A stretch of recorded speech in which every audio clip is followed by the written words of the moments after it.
Assalamualaikum warahmatullahi wabarakatuh. Hai anak-anak, bagaimana kabar kalian semua? Semoga kita selalu dalam lindungan Tuhan Yang Maha Kuasa. Amin. Anak-anak, hari ini Ibu akan mendampingi kalian untuk belajar tentang materi listrik. Nah, sebelumnya kalian siapkan dulu buku pendampingnya, yaitu buku ESPS IPA pada bab 4. Nah, mari kita lanjutkan. Tujuan pembelajaran hari ini yaitu setelah belajar tentang materi listrik, kalian diharapkan bisa menjelaskan pengertian dari listrik, arus listrik, dan rangkaian listrik. Kalian juga diharapkan bisa mengidentifikasi komponen-komponen listrik atau fungsinya dalam rangkaian listrik sederhana. Mari kita lanjutkan. Nah, pengertian dari listrik. Nah, sebelumnya Bu Rahma bertanya dulu, siapa di antara kalian yang belum pernah melihat atau mengetahui apa itu listrik? Nah, listrik banyak kita jumpai di sekitar kita. Di rumah, di sekolah, di kantor, di jalan, di tempat-tempat umum. Kita sudah tidak asing lagi dengan listrik. Maka dari itu, materi ini sangatlah dekat dengan kehidupan kita sehari-hari. Nah, sekarang apa itu listrik, anak-anak? Listrik adalah salah satu bentuk energi yang mengalir dari pembangkit listrik melalui kabel-kabel yang disalurkan di rumah-rumah, sekolah, atau tempat-tempat umum. Oleh karena itu, listrik disebut juga arus listrik. Nah, berikut ini adalah jaringan listrik. Kalian pernah melihat kan jaringan listrik seperti ini? Pasti pernah. Nah, selanjutnya, apa itu arus listrik? Arus listrik adalah sebuah aliran yang terjadi akibat jumlah muatan listrik yang mengalir dari satu titik ke titik yang lain dalam suatu rangkaian tiap satuan waktu. Arus listrik mengalir dari muatan positif menuju ke muatan negatif. Nah, anak-anak, kita nanti akan belajar tentang rangkaian listrik sederhana. Nah, lampu yang dihubungkan dengan baterai melalui kabel dan menghasilkan nyala lampu membentuk sebuah rangkaian listrik. Rangkaian listrik yang seperti ini adalah rangkaian listrik yang sangat sederhana. Nah, rangkaian listrik sederhana tadi terdiri dari baterai sebagai sumber energi listrik, kabel sebagai penghantar lampu listrik, sebagai penghantar arus listrik, sedangkan lampu sebagai alat yang menggunakan energi listrik. Nah, anak-anak, sekarang kalian perhatikan gambar di samping ini. Nah, di sini ada rangkaian listrik sederhana. Baterai ini sebagai sumber energi listrik. Sedangkan garis berwarna biru ini adalah kabel, anak-anak. Kabel. Nah, di sini ada lampu, dua lampu. Nah, baterai di sini sebagai sumber energi listrik. Sedangkan kabel sebagai tempat untuk mengalirkan arus listrik. Sedangkan lampu adalah alat atau komponen yang membutuhkan sumber energi listrik. Nah, perhatikan anak-anak, arus listrik itu akan mengalir dari kutub positif ke kutub negatif. Nah, di sini baterai sebagai sumber energi listrik, di sini ada tanda plus, ini berarti menandakan kutub positif. Maka dari itu, di sini ada tanda panah. Tanda panah, nah, mengikuti arah kabel.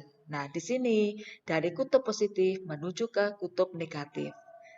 Itulah tanda panah ini dari kutub positif menuju ke kutub negatif. Nah, dari kutub positif menuju ke kutub negatif, apabila terhubung dengan kabel, nanti akan menghasilkan energi listrik berupa nyala lampu. Lampu ini akan menyala karena mendapatkan sumber listrik dari baterai. Nah, sumber listrik ini dialirkan melalui kabel. Jadi kabel ini sebagai tempat menyalurkan arus listrik. Ya, paham ya anak-anak ya? Lampu yang dihubungkan dengan baterai akan menyala. Lampu menyala karena ada energi listrik yang mengalir melalui kabel. Nah, tanda panah menunjukkan arah aliran arus atau energi listrik. Ya, paham ya? Nah, selanjutnya anak-anak, baterai sebagai sumber energi listrik. Nah, Baterai di sini memiliki dua kutub, yaitu kutub positif dan kutub negatif. Arus listrik mengalir melalui penghantar. Penghantarnya di sini kabel ya anak-anak ya. Dari kutub positif ke kutub negatif, sehingga mengakibatkan lampu bisa menyala. Nah, arus listrik dapat mengalir apabila di antara kedua kutub tersebut terdapat perbedaan potensial listrik. Nah, kutub positif merupakan daerah potensial tinggi, sedangkan kutub negatif merupakan daerah potensial rendah. Jadi, arus listrik mengalir dari potensial tinggi ke potensial rendah. Paham ya anak-anak ya? Nah, selanjutnya anak-anak, sumber energi listrik itu tidak hanya baterai. Nah, di sini selain baterai ada akumulator atau aki. Nah, baterai ini biasanya digunakan untuk komponen atau alat listrik, misalnya radio, ada yang memakai baterai. Mobil remote kalian, nah itu menggunakan baterai ya. Contoh sebagai sumber energi listrik yaitu baterai. Selanjutnya ada akumulator atau aki. Nah, ini juga sebagai sumber energi listrik.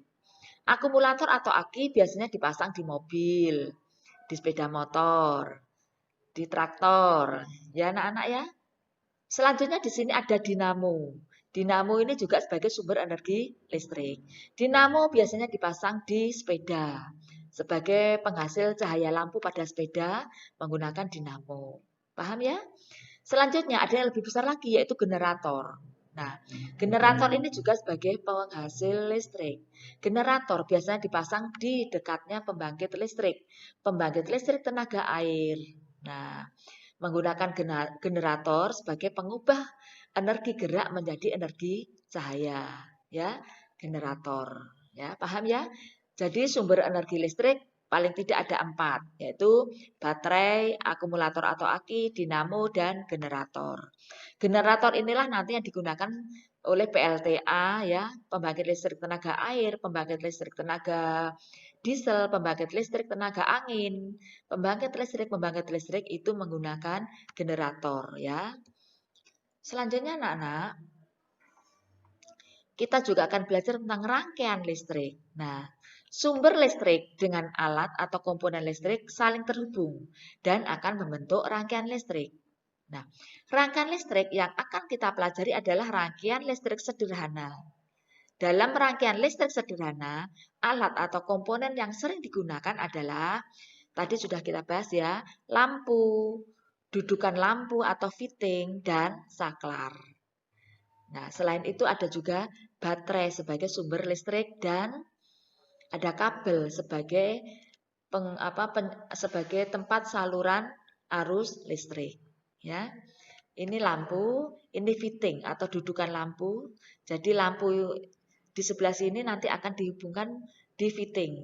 Nah, di fitting nanti akan dihubungkan melalui kabel, selanjutnya dihubungkan melalui saklar ya. Saklar tulisannya ini tidak baku ya ini, seharusnya tulisan bakunya sakelar ya. Nah, saklar inilah nanti akan memutuskan atau menyambungkan apa? Arus listrik. Nah, di sini akan kita bahas fungsi masing-masing. Lampu sebagai alat listrik atau komponen listrik. Fitting atau dudukan lampu sebagai dudukan lampu ya. Dan saklar sebagai alat untuk memutus dan menyambung arus listrik. Jika saklar dalam keadaan tertutup atau on, maka arus listrik dapat mengalir. Jadi lampu menyala. Jika saklar dalam keadaan terbuka atau off, maka arus listrik tidak dapat mengalir. Jadi lampu tidak menyala. Ya. Selanjutnya akan kita pelajari di sini rangkaian listrik. Nah, di sini saya kenalkan ada 2 rangkaian listrik, rangkaian paralel dan rangkaian seri. Nah, berdasarkan susunan hubungan alat-alat listrik, maka rangkaian listrik dibedakan menjadi rangkaian seri dan rangkaian paralel. Ya, sekarang apa bedanya? Nah, perbedaannya saya kembalikan pada gambar saja dulu. Ini pada rangkaian paralel. Nah, rangkaian listriknya ini tersusun secara bercabang ya anak-anak, bercabang. Jadi kalau ada cabangnya ini namanya rangkaian paralel. Jadi ini saklar, ada tombol hijau dan tombol merah ini namanya saklar. Ini ada 2 saklar. dan ada 2 baterai, ya, 2 sumber energi. Saklarnya ada 2, lampunya L1, L2, L3. Nah, ada 2 saklar, ada 2 baterai, dan lampunya ada L1, L2, L3, L4, dan L5. Rangkaian paralel ini disusun secara bercabang. Jadi pada kabel ini ada cabangnya. Ya, ini rangkaian paralel. Sedangkan rangkaian seri hanya ada 1 saklar, ada 2 baterai, ada 2 lampu, dan tidak ada cabang di sini. Pada rangkaian seri tidak bercabang. Sekarang mari kita bahas apa perbedaan rangkaian seri dan rangkaian paralel, ya. Untuk rangkaian seri di sini pengertiannya, rangkaian seri adalah rangkaian listrik yang alat listriknya dipasang berderet tanpa ada cabang. Sedangkan rangkaian paralel, yang di sebelah sini paralel ya anak-anak ya. Rangkaian listrik yang alat listriknya dipasang sejajar sehingga terbentuk cabang di antara sumber arus listrik. Jadi secara singkatnya rangkaian paralel itu rangkaian listrik yang alat listriknya dipasang secara cabang, ada cabang ya. Sekarang kelebihan dari rangkaian seri, membutuhkan sedikit komponen listrik sehingga biaya yang dibutuhkan sedikit. Sedangkan kelebihan rangkaian paralel, jika salah satu aliran listrik diputus, maka tidak akan berdampak pada arus listrik di cabang lain, sehingga alat listrik yang lain tetap menyala. Lampu menyala lebih terang, itu kelebihannya. Sedangkan kekurangannya, pada rangkaian seri, jika salah satu alat listrik dilepas atau terputus, maka alat listrik atau lampu yang lainnya ikut padam. Nah, lampu menyala lebih redup. Sedangkan kelebihan dari paralel membutuhkan banyak alat atau komponen. Kekurangannya ini membutuhkan banyak alat atau komponen listrik, sehingga biaya yang dibutuhkan lebih besar daripada rangkaian seri. Sedangkan untuk kegunaan rangkaian seri adalah lampu senter dan lampu jalan. Rangkaian paralel kegunaannya untuk rangkaian listrik di rumah. Lampu lalu lintas itu menggunakan rangkaian paralel. Nah, sampai di sini dulu ya anak-anaknya. Semoga pembelajaran hari ini bermanfaat. Apabila ada pertanyaan nanti bisa ditanyakan melalui grup ya. Wassalamualaikum warahmatullahi wabarakatuh.